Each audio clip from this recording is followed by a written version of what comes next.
My name is Alana, and I'm joined today, as always, by Tony, one of the owners of Always Bookkeeping. How are you today? Good. How are you, Alana? I'm great.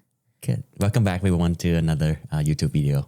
So what are we talking about today, Tony? We're talking about Canadian sole proprietors, what you can actually claim just because the tax season is around the corner, Right. April of 2026. So I just want to talk about what self-employed individuals in Canada can claim on their personal tax return. Perfect. Yeah. So if you are self-employed or you know someone who's self-employed, please get them to watch this video and stay tuned. All right. So if you are self-employed in Canada, this video could literally save you thousands. Yep, and hopefully keep you out of troubles. And it is this video is actually CRA compliant, so we're going to be talking about what you can and cannot claim on your T2125 when you file your tax return this April 2026. Excellent. Awesome. So freelancers, barbers, realtors, consultants, contractors, creators, this video is for you. Exactly. And today we're going to break down what you can and cannot claim on your, like I said, T2125, and where people usually make mistakes on the items that they cannot claim. Perfect. So let's start off really basic. Mm-hmm. If I'm not incorporated, what am I filing? So if you are not incorporated in Canada and you're a self-employed sole proprietorship individual, you're going to have to claim your personal tax return. And as a self-employed individual, you claim you filed a T2125, and what it is that it's your revenue for the entire calendar year of 2025 minus all your business expenses. That would give you the net profit, which goes on to your T2125, and you get taxed on your personal tax rate instead of a corporate tax rate. Okay. Mm-hmm. So deductions matter. Yeah, it's actually matter a lot when you're actually making over $60,000 to $70,000 in a year, and the deductions bring down your net profit, and the lower the net profit, the less tax that you have to pay. Okay, good to know. Yeah. What about home offices? A lot of people that work from home claim home offices. What will the CRA actually allow? So home office is pretty interesting because you have to have it as your principal place of business or the place that you conduct your business the most.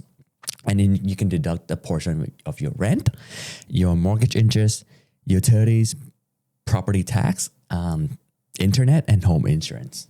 Okay, but how do you calculate that? So a really good example would be if your office in of your home is 15% of the area. So let's say, for example, your home is 1,000 square foot and your office is about 150 to 160 square foot that you conduct a business on a regular basis, then you can claim 15% of all of the deductions that I just listed. So 15% of your rent, 15% of your mortgage interest, and it's only the interest, not the principal. So utilities, property tax, internet, and again, home insurance that you can deduct on your home office. And here's a CRA rule that a lot of people miss is that home office cannot create or increase a loss. Unused amount can carry forward to the next year, but you can make the loss bigger just by claiming the home office. Okay. Yeah. So Good to know. Mm-hmm. What about vehicles? I know some self-employed people get really creative with trying to write off their vehicle expenses. Yeah. What can be allowed? So this is where CRA audits happen a lot. You have to keep a travel log or a mileage log. You track a total kilometers that you travel within the year and the total kilometers that is for business only. So if 60% of your mileage is business, then you can deduct 60% of your gas, insurance, repair, maintenance. If you lease a car, then 60% of your lease payments, interest, and depreciation expense. So you can deduct all that for your vehicles. All right. What if I don't have a log? then technically CRA can deny your claim on Really? the vehicle expense. So yeah, you have to keep a log of how much you travel within a year for your business purposes only. All right. And does it matter? Like, are you just putting in the total number of kilometers that you've traveled? Do you have to put in your starting and ending odometer reading? That's right. So you have to keep track at the beginning of the year. So January 1st, let's say 2026 just started.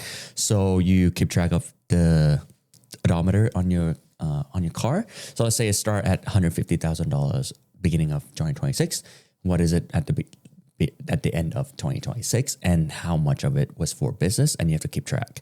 And you can't just say that you drive from your home to your office is business expense. No, you have to drive to a client place, or you have to drive to a supplier address.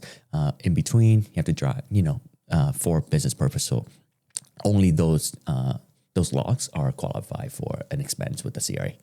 All right. So just driving straight to work doesn't count. No. But if you make a stop on the way that's business related, I can count the rest of the kilometers to work. That's right. All right. Yeah. So Excellent.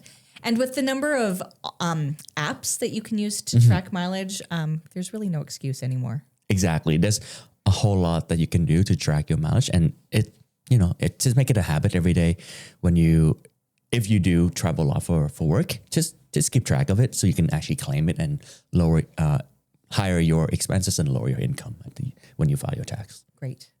All right, let's talk food. Yeah, I love food. Me too. Can I claim my Uber Eats when I'm working? Not if it's for a dinner date, for movie snack, or like a lunch alone by yourself. Okay. It has to be a business related purchase. So if you're going out with your client for dinner to talk business, or onboarding client at a restaurant and buying them coffee, things like that, you can claim. And with food, you can only claim 50%. Okay. So you can claim your food 50%, but if it's for a personal use, then you can't. What if I'm offering to buy my staff lunch while I'm getting Uber Eats for myself? Does that count? No.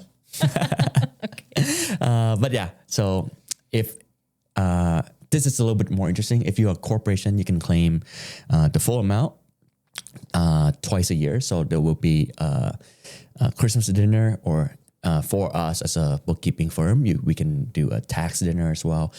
But for that, you have to invite every single employee that works for your business, and you can claim the full 100% of your meal if you want to buy your employees food. So those are the two times during the year that you can claim the 100% of your food, and you can buy your staff dinner or lunch that you're working during tax season or Christmas.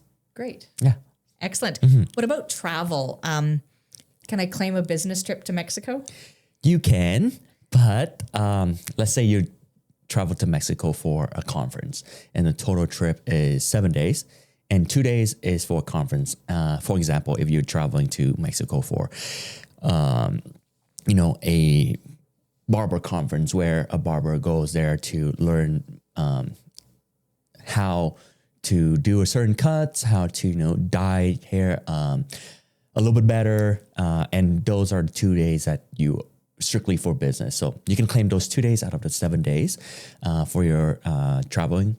So you can claim your flights, hotel, transportation, and conference fee. So the entrance fee or the tickets to go to the conference, you can claim it. And also meals are still 50% only. So you can claim everything else 100%, but meals for those 2 days, you can only claim 50%. And the rest, so 7 days, 2 days business, and the rest 5 days, you cannot claim your personal trip through your business expenses. And the good rule of thumb is that CRA look at the primary purpose of the trip. So as long as you can keep track of what it is for, and you can have an audit trail, or you can prove that the trip was, the 2 days was for business, then you can claim it. Excellent. Yeah. So keep looking for those conferences in Mexico is what you're saying. That's right. Like if it's for work, then you can definitely claim it. Great. Yeah.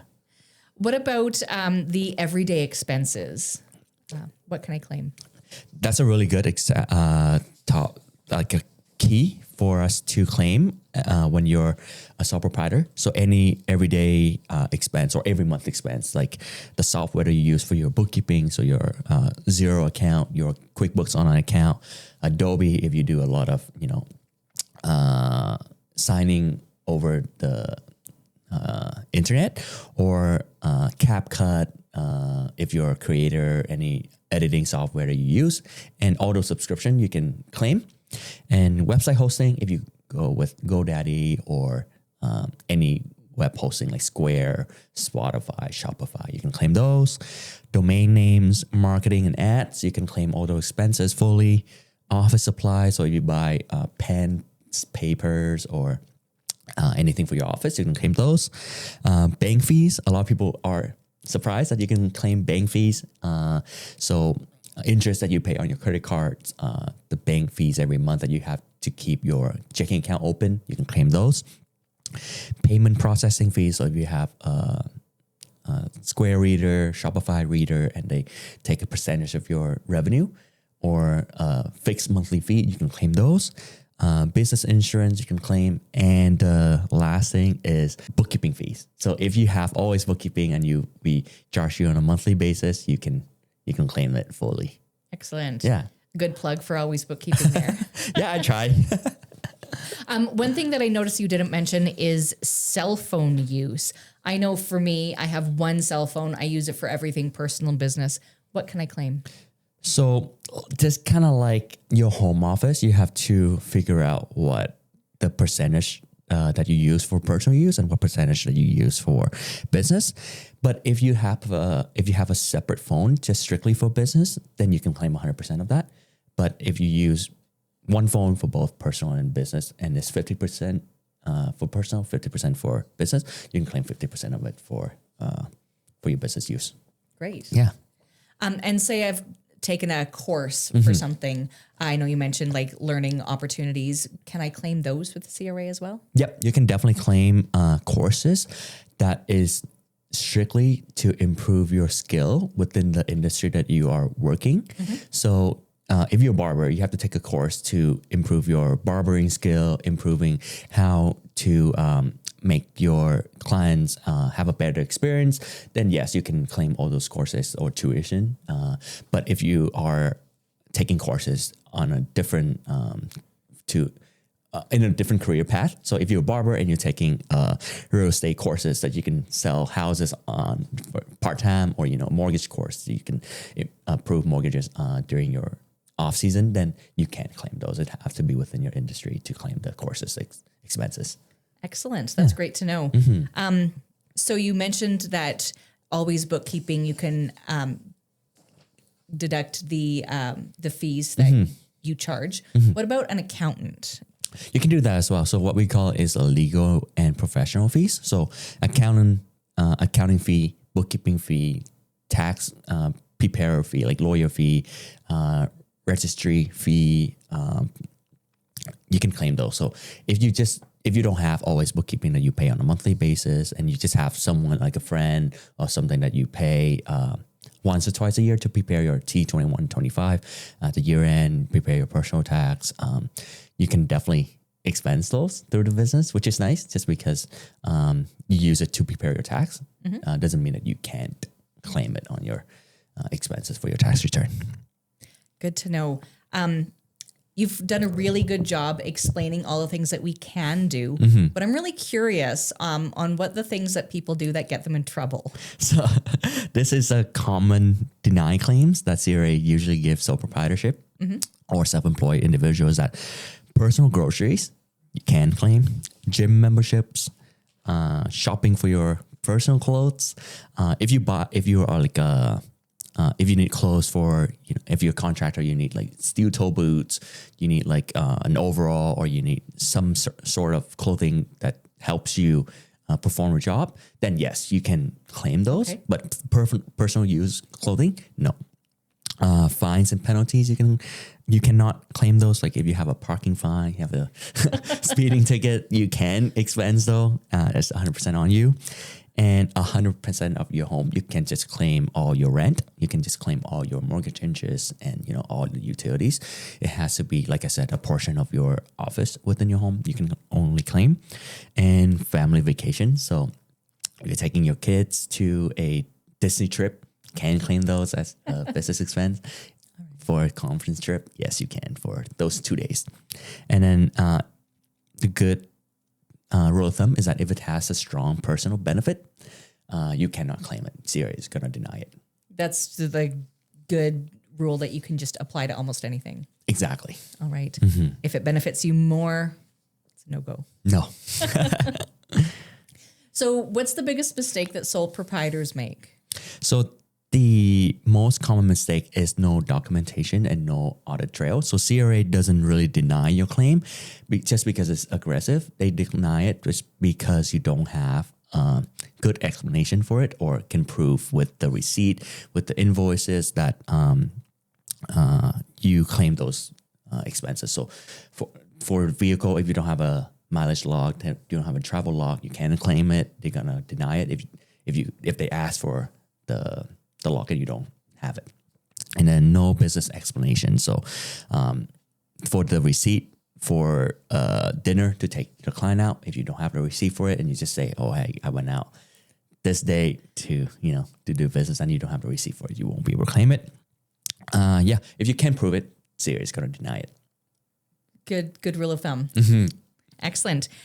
So bookkeeping, really what I'm hearing is more of a tax strategy. Yeah, so you have to track your expenses monthly. What is your personal use expenses? What is business expenses? And separate bank accounts help. So if you have a personal bank account, checking, and credit card that you use for everyday personal use, and you use those two, and then you have a separate, just because you are a sole proprietorship, you can't have a corporate bank account. Right. You can just apply for another checking account or another credit card that you just strictly use for business. Right. So at the end of the year, it's easier for you to go back and look at all the expenses that you incur for the business. And it's good to keep all your receipts for 7 years. It's just because you don't know when CRA is gonna have an audit on your claim, and they can go back 7 years. So it's good to keep track of the receipts. What we usually recommend our clients at Always Bookkeeping is that at the beginning of the year, just have like a binder that have 12 slots. So January of 2026, you have all the receipts. February 2026, have all the receipts. You don't have to scan them. You can just have it in case CRA asks for them. And then you put that binder in a box for 2026. 2027, you start all over again, keep all the receipts separately. So if CRA looking for February 23 of 2026, you just go straight to that box, that binder, specific month, and you just pull out right away what receipt they're looking for. So the record keeping is really important when dealing with CRA audits. That's a lot better than my strategy of keeping everything digitally, and then just before my appointment, I madly print things off and try to organize it. Yeah. I mean, you can scan everything and keep it digitally, but then you still have to have a digital cabinet file so that you can, go to that specific folder and look for that specific receipt. Even, have the name folder of, Best Buy receipts, Uber receipt, nice. Epcor or whatever receipt that you have the folder, so you can just go straight to that folder looking for it. It's much easier than scrambling through and scrolling through 200 receipts within that year and looking for it. It's going to be a pain. Perfect. Yeah. Well, thank you so much. I learned so much about what we should do, what we shouldn't do. Mm-hmm. So that's great. So if sole proprietors are looking for help, how can they get help from you? They can reach out to us at alwaysbookkeeping.ca. Give us a call at 780-554-8356 or just email us at info@alwaysbookkeeping.ca. I know tax season is around the corner, so if you want to get a first initial consult with us, it is free to talk to one of our associates, either myself, my business partner, Denise, and we'll be more than happy to help you navigate during tax season. Excellent. Well, if you enjoyed this video, please hit the like button. If you have a question or a comment, please drop it below and we will answer that in a future video. And please share this with anyone that you know who is a sole proprietor and is looking for some help or have questions during tax season. Thanks again, Tony, for joining me, and we'll see you on the next one. Thanks, Alana, and see everyone on the next episode.